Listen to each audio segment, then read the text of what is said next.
বাজার থেকে বড় একটা কাতল মাছ বাসায় নিয়ে এসেছিল। আর এই কাতল মাছ কেটে ধুয়ে কিভাবে রান্নালাম দেখতে পুরো ভিডিওর সাথেই থাকুন। তো কাতল মাছটা আমি প্রথমে এই রকম আঁশগুলো ছাড়িয়ে সুন্দর করে পরিষ্কার করে নেব।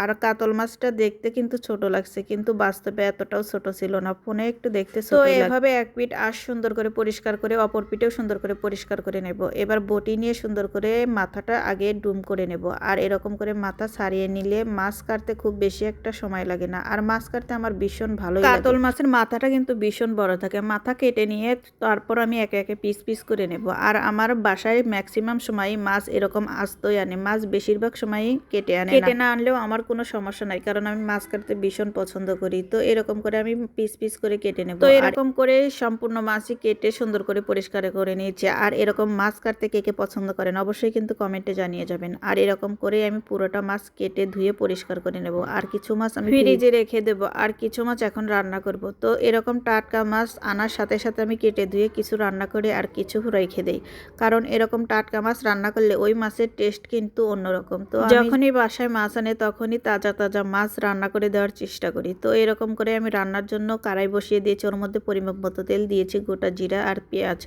আর দিয়েছি তেজপাতা। তো কিছু টাইম একটু ব্রাউন কালার করে ভাজি করে নেব। ভাজা শেষ হয়ে গেলে ওর মধ্যে দিয়ে দেব জিরা বাটা।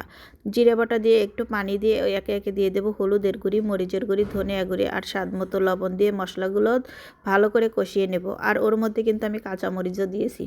তো মশলাগুলো কষানোর জন্য একটু পানি দিয়েছি আর ঢাকনা দিয়ে ঢেকে ভালো করে একটু কিছু টাইম একটু নাড়াচাড়া করে মশলাগুলো কষিয়ে নেব। তেল ছিল আর পটকা ছিল দিয়ে ভালো করে একটু নাড়াচাড়া করে মিশিয়ে দেবো। আর মাছের মাথাটা যেহেতু অনেক বড়, এই জন্য এখনই দিয়ে দিব। দিয়ে একটু ভালো করে একটু নাড়াচাড়া করে কষিয়ে নেব। আর মাছের মাথাটা কিছু টাইম কষানোর পর তারপরে মাছের মাথাটা ভালো করে নাড়াচাড়া করে ঢাকনা দিয়ে ঢেকে এরকম করে কিছু টাইম রেখে দিয়েছিলাম। এবার ঢাকনাটা উঠিয়ে একটু ভালো করে নাড়াচাড়া করে মিশিয়ে দেবো। এখন আমি এর মধ্যে দিয়ে দেব মাছের পিসগুলো দিয়ে একটু ভালো করে কিছু টাইম একটু নাড়াচাড়া করে মাছের পিসগুলো মশলার সাথে ভালো করে মিশিয়ে ঢাকনা দিয়ে ঢেকে এভাবে আমি কিছু টাইম মাছগুলো কষিয়ে নেব। আর তাজা মাছ এভাবে কষিয়ে রান্না করলে খেতে কিন্তু ভীষণ মজা লাগে।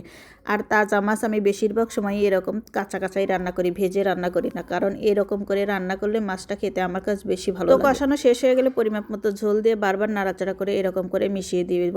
যেহেতু মাছের মাথাটা বড়, এই জন্য একটু ঢাকনাটা উঠিয়ে বারবার শুধু মাছের মাথাটা ভালো করে নাড়াচাড়া করে মিশিয়ে দিয়েছি। আর নামানোর আগে ধনিয়া পাতা দিয়ে এরকম করে কিছু টাইম রান্না করেছিলাম। আর মাশাআল্লাহ কালারটা দেখতে যতটা লোভনীয়, খেতেও অনেক মজা হয়েছিল।